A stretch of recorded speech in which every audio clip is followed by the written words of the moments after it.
In the early hours of December 28, 2005, the body of 36-year-old Paula Gallant was found in the trunk of her car, beaten and strangled.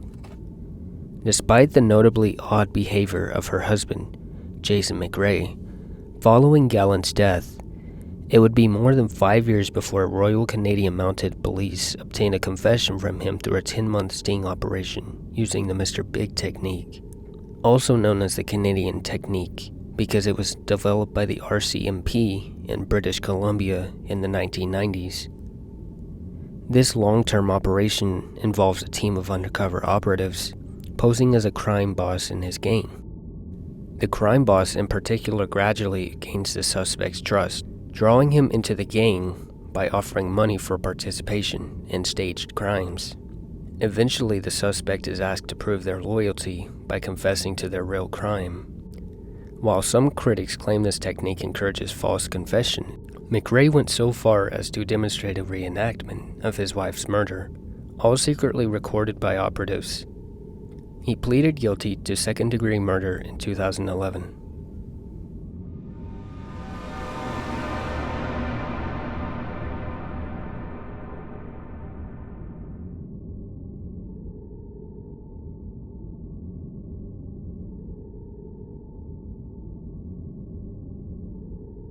From June 1984 to August 1985, residents of Los Angeles and San Francisco were on high alert.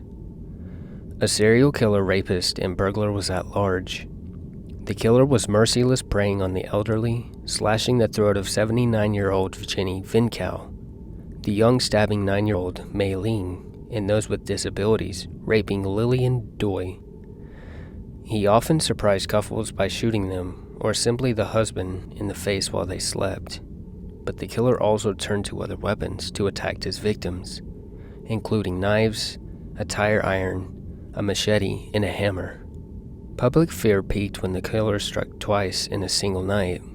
On March 17, 1985, he shot Maria Hernandez and her roommate, Dale Okazaki, in their Rosemead, California home. Hernandez survived. An hour later, in Monterey Park, he fatally shot Xilian Yu in her car. The killer, who was described by surviving witnesses as a curly-haired man with rotting teeth and white eyes, was called the walk-in killer and the Valley Intruder.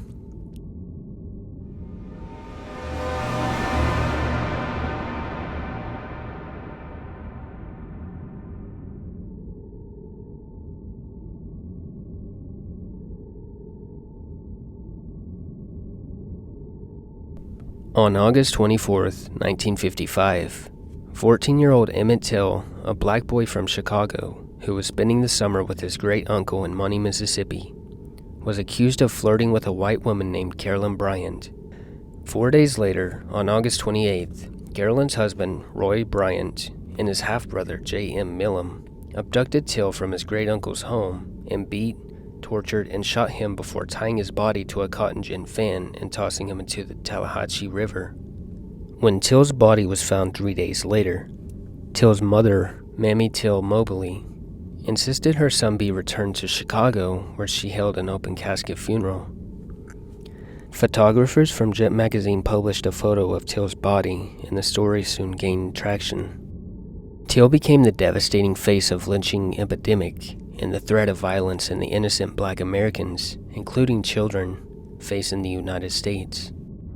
After a 5-day trial and a mere hour of deliberation, an all-white jury found Bryant and Millam innocent of Till's murder.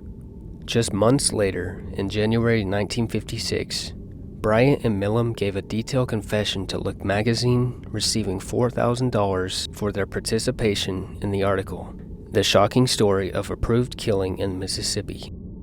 In 2017, Tim Tyson, author of The Blood of Emmett Till, revealed that Carolyn Bryant had admitted that Till never touched, threatened, or harassed her.